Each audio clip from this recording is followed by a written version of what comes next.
Hi guys, this is Elise and happy Thursday. I hope everyone is doing well and having good weather. I know some of you across the country may still be dealing with some bad weather, and I hope everyone stays safe. But I wanted to come in and share with you a few things that I have on my desk. I did get a chance to go to Joann's yesterday. I have not done a haul video in a long time because I don't need anything really. I've been going through my room, taking things out. And by the way, my Etsy shop is almost open.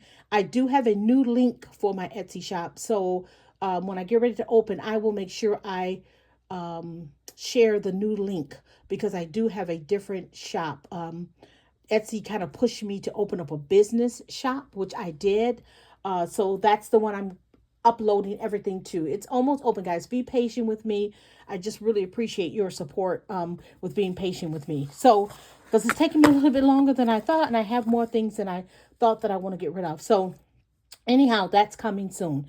So, let's get back to the paper. I have a small little haul here from Joann's. Joann's is not very close to my house. It probably takes me a good 25 minutes or so to get to the closest Joann's. So yesterday, my husband and I we were out in an area running a couple errands, and I quickly Googled to see if there was a Joann's in the area, and there was. So I ran in really quick, and I just grabbed a few things. So let me show you what I got. I picked up a few pieces of paper. I don't need a lot of paper, but it is nice to pick up a couple of new patterns here and there. So that's what I did. And I got this one, with the spring being here and we're going into summer soon. I thought these little florals were just adorable. These would be cute to put on a background of a page or even to make a little tag. Now, the paper is thin and it's single-sided. That's the one thing I hate about papers from Michael's and Joann's and even Hobby Lobby. It's all single sheet, single-sided, and it's really thin paper. Now, however, this is really nice to use in your journal as far as if you want it, a thin sheet of paper. But if you're making a tag or something, you really need to back this with something. And I actually, let me show you. I'll show you in just a minute. Okay, so this is the first one that I got, and I thought that was really cute. This is American Crafts. I think most of these are American Craft sheets. I got this one. I thought this was really cute. I can even cut these if I wanted to. Thought those were really pretty. And then I got this one. These will make really nice backgrounds. And I got this one. I thought this was really, really pretty. And then the last one I got is this one. Now, this one feels a little thicker. This is a Disney paper. And the reason I got this, let me show you. I'm going to show you guys my Disney journal that I've been slowly working through. Here's my Disney journal. I have a page here. And the reason I'm going so slow in this is because I did put papers in this journal. And for some reason, that's really slowing me down because I'm so used to having just a blank page. That's just kind of how my brain works. I like having a blank canvas to start with. But I'm going to push myself to get this journal done. And I'm going to use as many of the papers that I can that's already in this journal. So this is the page that I was thinking when I got this. Now, I do have a son, and I have lots of pictures when he was younger, along with my nephews, of Disney trips, going to Disney World. And so when I saw this paper, I thought, ooh, that would match this. And I was right. I love these two papers together.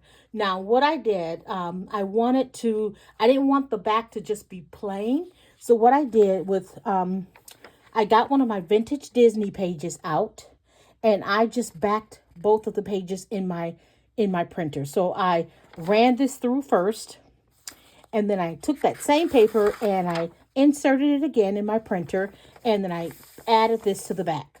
So how cute is that? So this actually goes with this as well. I love that together, and I really love this together. Now, you can see through it a little bit, but by the time I add photos and add some journaling and maybe some embellishments, that's not really going to matter. But I just love the way that looks, and I just use some tape and some washi tape to add that extra page in my journal. So that's how I'm going to use that. So that's a tip for you. If you get a page that's either too thin and you want to add it to your journal, you can actually just put some heavy cardstock in your printer and make a copy yourself, Or you can back it if you wanted to, you know, have something like this.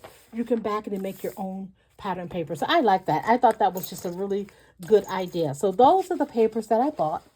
And speaking of copying things, a lot of times people will ask me where I get ephemera pieces and things like that. Now, Joann's is catching on. So they have this box now. And this looks like the box that when I first saw this, I thought this was a box of the cards with the envelopes. But it's not, guys. Look at this. Ephemera. What they've done, they've taken, there's 489 pieces in this box. And it's a combination of vellum die cut pieces, cardstock pieces, and also heavy chipboard pieces. Lots of pretty patterns. Now, they did have 3 different boxes, and each box had a different color palette and different designs. But I chose this one, and this one, it doesn't really have a name, but you can see the color palette that I went for. Okay. Okay, those are the colors that I went for. I like the pinks and the greens and the springy images and summery images. And there's a lot in there, guys. Look at that. There's a lot in there. This was priced at $19.99, but I had a 40% coupon.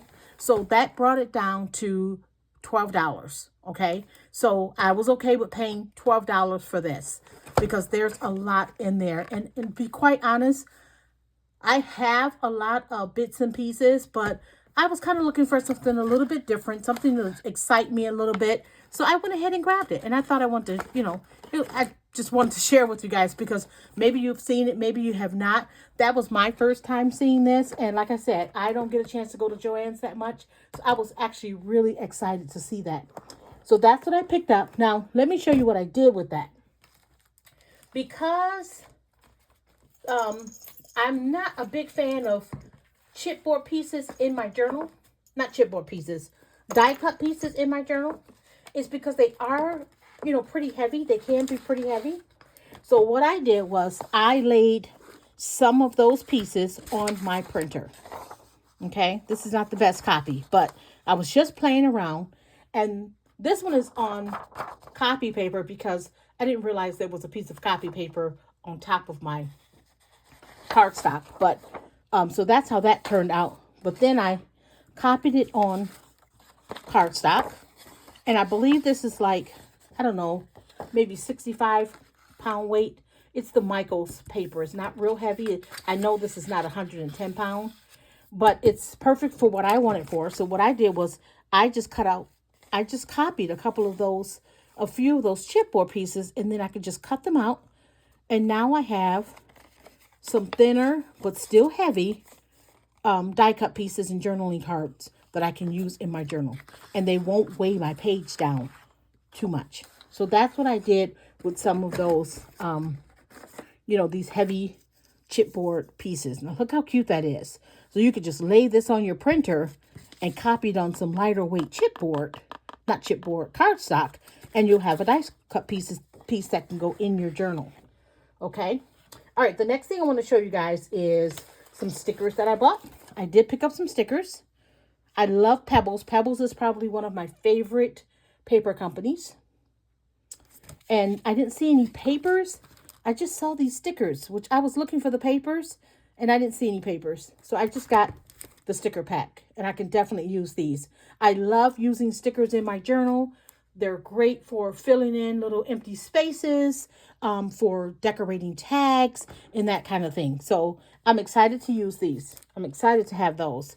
And then I also picked up this Happy Planner sticker book. And this one is called Miss Maker.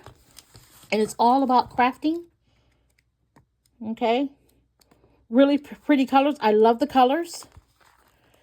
And the thing about this, the reason I got this, again, stickers are a great way to fill in those empty spaces on your journal page. And for decorating tags and for just making little clusters. I love adding stickers to my pages. So I ended up picking that up. And this was on sale for $10.97, but then it was an additional 30% off. Okay, so it's just a little over $7. So I went ahead and got that because these are originally, they're like $21, $29. I would not pay $20 for this. No way. So I got that. And then I wanted to show you guys my new journal for this month. And here it is. This is the cover. Okay, so this is mine. And I've already completed a page. And I love making my covers, guys. When I make a new journal, making the cover is, I think, one of the parts of the process that excites me the most. I love making the cover. So this is a cover that I made. And what I did is I used an image from a Golden Shape book. And I believe that's Grover. You can correct me if I'm wrong. It could be Oscar, but I think it's Grover. Okay, and he's standing there with his pitchfork, and he has some sunflowers. And what I did, I got out my watercolors, and I made more sunflowers. I extended the grass. I made the clouds, and it goes all the way around the back of my journal. And I thought that turned out really, really pretty. I love that. And then I made a page inside. Here's my first page of my journal. And of course, this isn't the first page. I always skip the first page. This is actually the second page. I always skip the first page because I want to get a feel for how I'm working in this journal before I do that first page. And then plus I wanted to do a full spread here. And then on the front here, I'll probably just do a single spread. So I wanted to do a double spread here. So I just love the way this turned out. I even used one of those corner pockets that I made. I showed in my last video. So I have not journaled on this yet because I just completed this yesterday. And so this is how this page turned out. And I think it turned out really, really pretty. So I still need to do some journaling. Now, my husband was so cute the other day. Some mail came through the other day from University of Michigan. And it had this cute little squirrel. There was a couple others, but it had this little squirrel. This little squirrel was like on a little bookmark that was included. And this squirrel was like on the front of the mailing. And he saved it for me. He said, I saw this and I thought, you could use this in your journal. So he saved it for me. I thought it was so cute. And the way he said it and he saved that for me. And I thought it was so, and he was absolutely right. That is absolutely adorable. And then there's a flip there. And there's another little squirrel there. How cute is that? This is a envelope that I got in the mail from a friend. And there's part of the letter there. And I just used some little sunflower stickers. See how the stickers can just like add a little bit to your page? And here I added some of those, decorated a couple of the, I already showed you guys, but I decorated one of those Project Life cards to add as a tag. And what else did I do here? I added a chipboard piece here. And then I added a little, I just wanted to add a little color. And I thought the red just needed something to break up this page. Sometimes when I work on a page, I'll think that I'm done. And then I'll look at it again. And my eyes are telling me, nope, it needs something else. And it needed some color. It needed just a little pop of something to just break up this page. And I used this red arrow. And then I wanted to use some other little bits with red just to bring my eye around this page. And I think that turned out really, really cute. So that's my first page in my journal. The first page that I completed. So here's my journal again. Now, if you want to twin with me for the month of May and June, leave in the comments section. You leave me a comment. But also leave the word Grover. Leave the word Grover and I will enter your name in a drawing and I will send you a journal. So I have one that I'm going to send out. And I think what I'm going to start doing is every time I create a new journal, I'm going to send out one to you. Now, it is blank paper, but it is sewn. But blank paper in the inside, because that's the way I like to do it. If you don't like that, you can add your own papers like I do. I usually do add paper. Now, this time I added some thin, like grid paper. But a lot of times in my journal, I will add scrapbooking paper on top of that blank paper. Or I'll just like create a background with some paint or something like that. But mostly it's adding scrapbooking paper on top. Okay, so you can do the same. Or you can use this as an art journal or whatever you want. Okay, but there are no pattern papers inside. It's just all blank. All right, so if you're interested in winning this, leave the word Grover in your comment and I will send it out to you. So Anyway, thank you guys for watching. I really appreciate it. And leave me a comment. Leave a thumbs up if you like this video. And if you have not subscribed, go ahead and subscribe to my channel. And you guys have a great weekend. Bye.